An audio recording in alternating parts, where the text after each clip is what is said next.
when it comes to engine training. As I said in the classroom, everybody wants to be part of that high angle underwater bomb squad. Right? They want to take specialized training. They want to work for the ladder companies. Oh, I'm a big tough truck guy, right? You're not really a fireman. Right? But they have all that specialized training for those units. Where for engine work, they give you the 1 3/4 and the 2.5, and they say it's the same thing, and they say have that. Right? And that's why we fail. That's why we struggle with the 2.5-inch hand line. Is because we take the 1 3/4 mindset and apply it to the big line. And we can't do that. It's a different tool. It's used a different way, right? Speed and mobility. What's this one? Firepower. But how should we be operating it? Slow, methodical. And methodical, right? It's not a race anymore. You've gone to the 2.5. I have a big fire problem. You've gone to the 2.5 because you're going to use the reach of the stream to your advantage, right? What dictates reach of the stream? Just so we're clear on what I mean by reach of the stream. What dictates the reach of your stream? Nozzle opening. What else? Anything? Any other choices?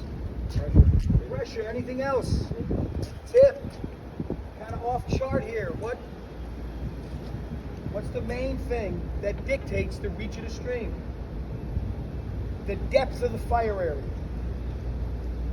Right? And when we're evaluating which stream to take based on the use of its reach, any building that's 75 feet deep or less, reach of the stream isn't a problem because the 1 3/4 will still put enough water downrange that distance. Any building over 100 feet deep, you're gonna have to consider reach of the stream now, right? And you may need, just simply because of the slope condition and the depth of that building, the bigger line to get water within the deepest regions of that building. You understand that? Does that make sense to you? So I always put the caveat on it. Any building that's greater than 75 feet deep, and anytime I'm using exterior operations, is what I consider reach of the stream. Right? How far away from where I am can I put down water? Big difference, right? Big difference in your use. So with the 1 3/4, we're going to go over this real quick, and then we're going to jump into 2.5. Give me two guys with gear on. Anybody want to jump on this thing? Anybody? Anybody? You will? Okay. You're good. We're actually going to flow water, okay? So get down. Show me how you can operate this nozzle. I don't have kids yet, all right? What the frick?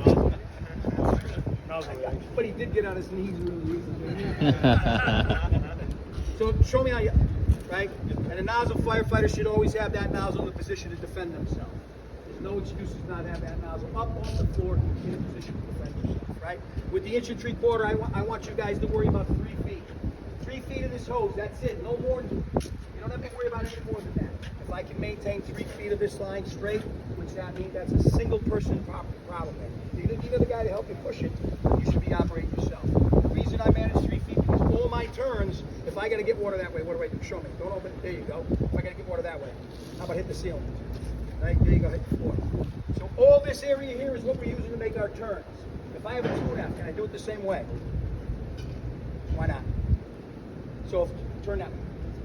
So if I turn that way with that line, right, and you did tilt your body a little bit, but not all the way. If I try just to use the hose to make this turn, what's going to happen with the 2.5? It's going to kink right where my elbow is. And then what's it going to do? The nozzle reaction is now going to play a role. It's going to drive it away down like this. And then what's it going to do? It's going to straighten itself out. Now, if you don't believe me, we can show you, but I'll just have to pre-designated landing zone for the helicopter when they take, because it will flip you over. It will toss you off that line. So that's a big difference. With the 2.5, I'm going to want you to worry about 6 feet. I'll show you that much. I'll show you some other things. Non-verbal commands. We'll get to the 2.5. In the 1 3/4, remember when we go through this doorway, when we're entering the fire area, and we've decided to flow water. If it's not the front door, it doesn't matter. But once we decide, that officer says, open that fucking line. It's ceiling, floor, ceiling, go, right?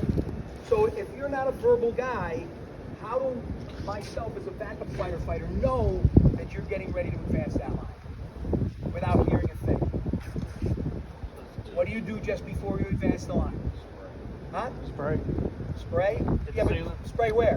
Sealant, floor sealant. When you hear it hit the ceiling again, you Once move. it's coming off the floor, he's getting ready to go. That's a non-verbal command. He swept the floor, that means he's getting ready to go. Let's go, right? It's different in the 2.5 also. So what we're gonna do, I'm gonna have to push this line through there. You're gonna open it all the way, and you're gonna flow all the way around, flowing water on the skyline. No gate, no stops, because it's speed and mobility. That's what we want. We've decided we gotta flow water from the front door, okay? And I wanna see how tired you are when you're done. All right? Ready? Have it.